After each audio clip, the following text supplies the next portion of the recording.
இது மகிமை நேரம். ஆண்டவராகிய இயேசு கிறிஸ்துவின் நாமத்தினாலே மகிமை தொலைக்காட்சி நேயர்களுக்கு என்னுடைய வாழ்த்துதலையும் வணக்கத்தையும் தெரிவித்துக் கொள்கிறேன். மீண்டுமாக இந்த மாதத்திலும் ஆண்டவருடைய வார்த்தையை உங்களிடத்திலே சொல்வதிலே நான் மகிழ்ச்சி அடைகிறேன். இந்த நாளிலும் நாம் தியானிக்கும்படியாக தெரிந்து கொண்ட வேத வசனம் 55ஆம் சங்கீதம் 22ஆம் வசனம். 55ஆம் சங்கீதம் 22ஆம் வசனம். கர்த்தர் மேல் உன் பாரத்தை வைத்துவிடு, அவர் உன்னை ஆதரிப்பார், நீதிமானை ஒருபோதும் தள்ளாட ஒட்டார். நாம் நன்கு அறிந்த வசனம், நம்மில் அநேகருக்கு நன்கு தெரிந்த வசனம்தான். இந்த காலை வேளையிலே மீண்டுமாக அந்த வசனத்தை நாம் நினைவு கூர்ந்து நாம் தியானிக்கும் போது நிச்சயமாக நம்முடைய ஆத்மாவுக்கு பிரயோஜனமாக இருக்கும் என்று சொல்லி நம்புகிறேன். கர்த்தர் மேல் உன் பாரத்தை வைத்துவிடு. இந்த நாளிலே அநேக மக்கள் பாரம் சுமந்து தவிக்கிறதை நாம் பார்க்கிறோம். மனிதன் முகத்தை பார்ப்பான், ஆனால் ஆண்டவர் இருதயத்தை பார்க்கிறார். ஒவ்வொருவருடைய இருதயத்திலும் பலவிதமான பாரங்கள் இருக்கிறதை நாம் காண்கிறோம். எந்த மனிதனுடைய இருதயமோ லகுவாக இல்லாமல் ஏதோ ஒரு பிரச்சனை, ஏதோ ஒரு பாரம் ஒவ்வொருவரையும் அழுத்தி கொண்டே இருக்கிறதை நாம் காண்கிறோம். அநேகரிடத்துல கேட்கிற பொழுது அவங்களுடைய பாரத்தை சொல்லுவார்கள், அவங்க பிரச்சனையை சொல்லுவார்கள். இன்றைக்கு பாரம் சுமக்காத மனிதர்கள் யாருமே இல்லை. சில நேரங்களில் பிள்ளைகளை குறித்த பாரம் நமக்கு அதிகமாக நமக்கு தாக்கும். பிள்ளைகளுடைய நிலைமை, அவர்களுடைய எதிர்கால வாழ்க்கையை குறித்த பாரம், இன்னும் கூட நம்முடைய பொருளாதார நிலைமையை குறித்த பாரம், இன்னும் பல்வேறு சூழ்நிலைகள், நம்மை அச்சுறுத்துகின்ற பல்வேறு சூழ்நிலைகள் நமக்கு பாரமாக நம்மை கலங்க பண்ணி கொண்டிருக்கின்ற ஒரு நிலையிலே நாம் வாழ்ந்து கொண்டிருக்கிறோம். இன்றைக்கு எந்த மனிதனையும் பாரம் இல்லாத மனிதனை நாம் பார்ப்பது அரிது. ஏதோ ஒரு விதத்திலே பாதிக்கப்பட்டவர்களாக, இருதயத்திலே சுமை சுமந்தவர்களாக காணப்படுகிறதை நாம் அறிகிறோம். ஆனால் இந்த வசனம் சொல்லுகிறது, கர்த்தர் மேல் உன் பாரத்தை வைத்துவிடு. நம்முடைய பாரத்தை இன்றைக்கு அநேகர் என்ன செய்வாங்க, மனம் விட்டு யார்கிட்டையாவது என்ன செய்வாங்க, பேசுவாங்க.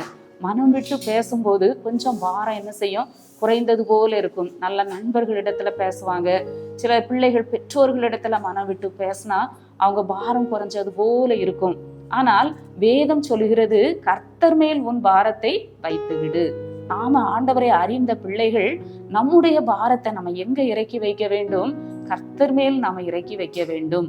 அதான் அழகா ஆண்டவர் சொல்லுகிறார், வருத்தப்பட்டு பாரம் சுமக்கிறவர்களே, நீங்கள் எல்லாரும் என்னிடத்திற்கு வாருங்கள், நான் உங்களுக்கு இளைப்பாறுதல் தருவேன். எந்த வருத்தமாக இருந்தாலும், எந்த பாரமாக இருந்தாலும் நம்ம ஆண்டவருடைய சமூகத்திலே நாம் இறக்கி வைக்கிற பொழுது அந்த பாரம் நமக்கு என்ன செய்கிறது, நம்முடைய இருதயம் லெகுவாகிறது. அந்த பொறுப்பை, அந்த கஷ்டத்தை ஆண்டவர் பொறுப்பெடுத்து நடத்துகிறார்.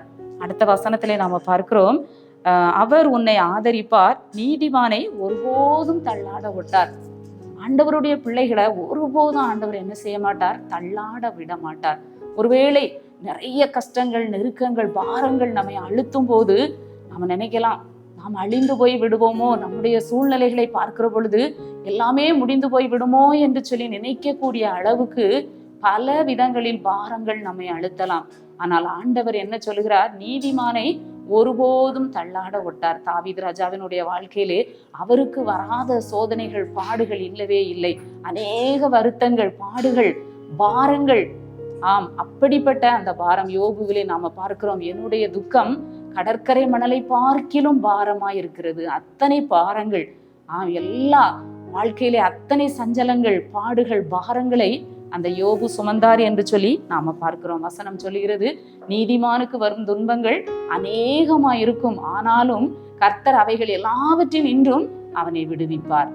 எவ்வளவு பாரங்கள், கஷ்டங்கள் வந்தாலும், நீதிமான்களுக்கு, ஆண்டவரை தேடுகிற பிள்ளைகளுக்கு கஷ்டங்கள் வந்தாலும் நம்ம பாரத்தை நம்ம யார் மேல் இறக்கி வைக்க வேண்டும், கர்த்தர் மேல் நம்முடைய பாரத்தை இறக்கி வைக்க வேண்டும். அன்னாள் பாரத்தோடு இருந்தாள்.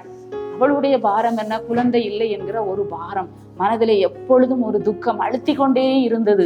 அழுது கொண்டே இருந்தாள், சாப்பிடாமல் இருந்தாள் என்று சொல்லி அன்னாளை குறித்து வசனம் சொல்லுகிறது. இன்றைக்கும் சிலர், அநேகர் மக்கள் காயப்படுத்துகிறதை, பாரப்படுத்துகிறதை நாம் பார்க்கிறோம். அவங்க உள்ளம் துக்கப்பட்டு கொண்டே இருக்கும், பாரப்பட்டு கொண்டே இருக்கும். ஒரே ஒரு இடம், நம் பாரத்தை இறக்கி வைக்கக்கூடிய ஒரே இடம் ஆண்டவருடைய சமூகம். தேவ சமூகத்திலே நம்முடைய இருதயத்தை ஊற்றி விடும் பொழுது நம்முடைய பாரம் லகுவாகிறது. நம்ம பாரத்தை சுமக்கிற பொழுது நம்முடைய ஆவிக்குரிய ஓட்டம் தடைபடும். கவலைப்படுகிற பொழுது, இருதயத்துல எப்பவும் கல்லு போல பாரத்தை சுமந்து கொண்டே இருக்கிற பொழுது நம்முடைய விசுவாசம் தடைபடும். ஆண்டவர் மேல் வைத்திருக்கிற அன்பு குறைவுபடும். நம்முடைய ஆவிக்குரிய ஓட்டம் தடைபடும். எனவே அந்த பாரத்தை நாம் என்ன செய்ய வேண்டும்? கர்த்தர் மேல் நாம் வைக்க வேண்டும். ஆண்டவருடைய சமூகத்திலே அந்த பாரத்தை நாம் இறக்கி வைக்க வேண்டும்.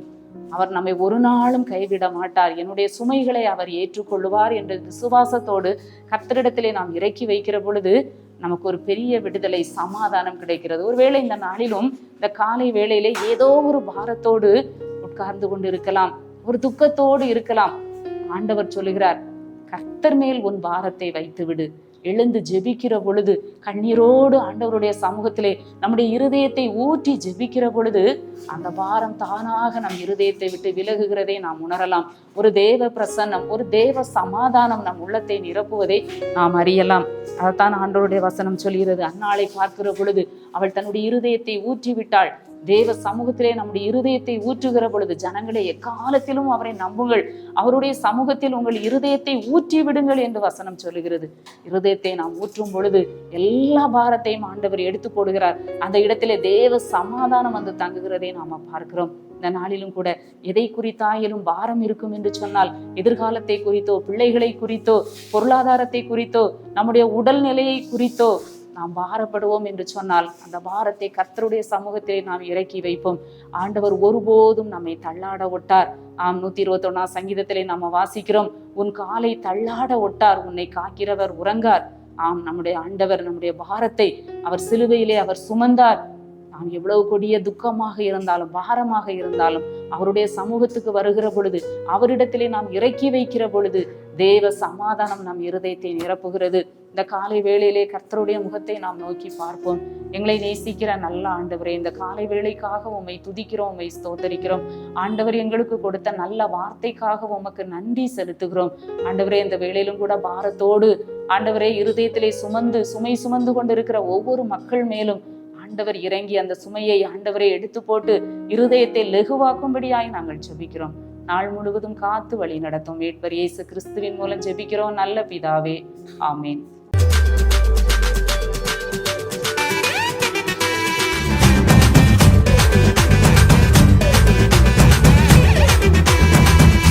மகிமை மகிமை